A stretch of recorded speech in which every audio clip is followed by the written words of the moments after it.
दोस्तों, इंग्लैंड के खिलाफ पहले टेस्ट मैच में हार के बाद शुभमन गिल पर सवाल उठे थे, उनकी कप्तानी पर सवाल उठे थे। सवाल उठाया था तमाम क्रिकेट दिग्गजों ने कि गिल की कप्तानी में क्या वो दम है। दिनेश कार्तिक ने साफ कहा था कि ऐसा लग रहा था कि भाई शुभमन गिल के अलावा भी कई कप्तान हैं, चाहे वो पंत की बात करें, चाहे केएल राहुल की बात करें, उनके डिसीजंस को लेकर कि उनको इन्फ्लुएंस किया जा रहा है। तो गिल पर एक तरीके से गिल की कप्तानी पर सवाल उठाए। लेकिन दोस्तों, गिल ने लगातार दूसरे टेस्ट में सेंचुरी लगाकर कम से कम यह जरूर दिखा दिया है कि उन पर कप्तानी का दबाव बेशक हो, लेकिन उस दबाव की वजह से उनकी बैटिंग पर असर नहीं है।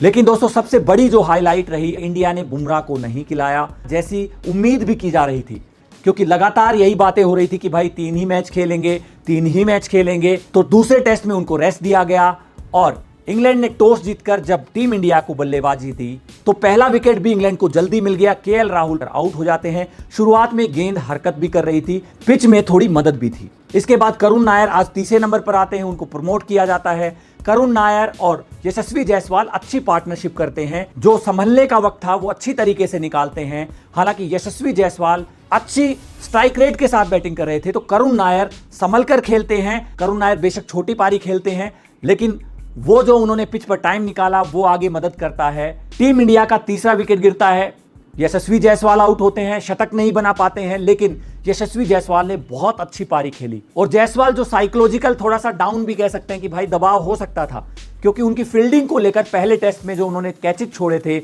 उसकी वजह से टीम इंडिया को भुगतना भी पड़ा था। तो उन पर एक तरीके से दबाव तो था। प्रेस कॉन्फ्रेंस में ये भी बातें सामने आई कि उनको अब स्लिप में या फिर नजदीकी फील्डिंग में नहीं लगाया जाएगा। तो कोई भी खिलाड़ी जब उस पर इतना टारगेट किया जाता है तो वो दबाव में आ जाता है। लेकिन जायसवाल ने दिखाया है कि इंग्लैंड के खिलाफ, चाहे वो इंग्लैंड इंडिया में आई थी तब उन्होंने ताबड़तोड़ पारियां खेली थी और पहले टेस्ट में सेंचुरी लगाई, दूसरे टेस्ट में भी आज जो पारी खेली अच्छे स्ट्राइक रेट से आई, दूसरे बैटर्स को मौका मिला संभलने का और हालांकि शतक नहीं बना पाए और ट्रैप में फंस जाते हैं। इंग्लैंड को लग भी नहीं रहा था कि कोई विकेट इस टाइम गिर सकता है, क्योंकि बैटिंग पिच है, अच्छा खेल रही थी। ऐसे में बेन स्टोक गेम खेलते हैं और ऑफ साइड में बॉल फेंकते हैं और जायसवाल की आदत है कट शॉट लगाने की। वो बल्ला फेंकते हैं, एज लगता है, कैच आउट हो जाते हैं। लेकिन उससे पहले अच्छी पारी खेलते हैं। उसके बाद जब गिल आते हैं, गिल शुरुआत में संभल कर खेलते हैं और टीम इंडिया को एक तरीके से कप्तान ने पारी को पूरा संभाला, क्योंकि जायसवाल के आउट होते ही ऋषभ पंत के साथ पार्टनरशिप गिल करते हैं। लेकिन जब पंत आउट होते हैं तो साथ ही साथ नीतीश रेड्डी भी आउट हो जाते हैं।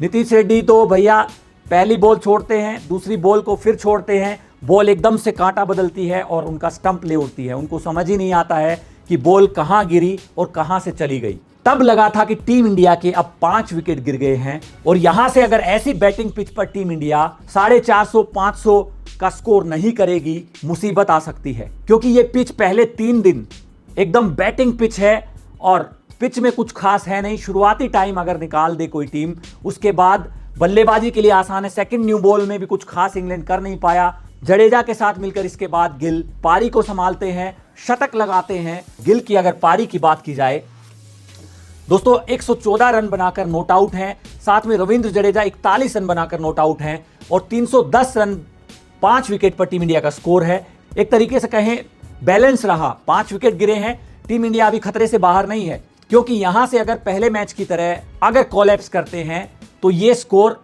देखिए 400 रन बनाने में भी अभी बहुत टाइम है।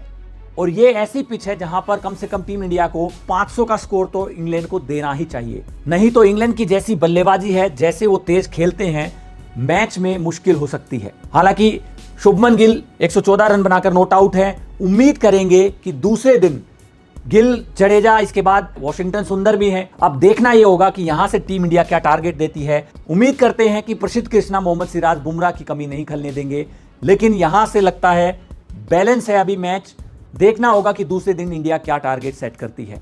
आपको क्या लगता है दोस्तों, बुमराह के बगैर टीम इंडिया इंग्लैंड के लिए क्या टारगेट सही रहेगा कि भाई यहां तक पहुंचे तो फिर थोड़ा सेफ फील कर सकते हैं?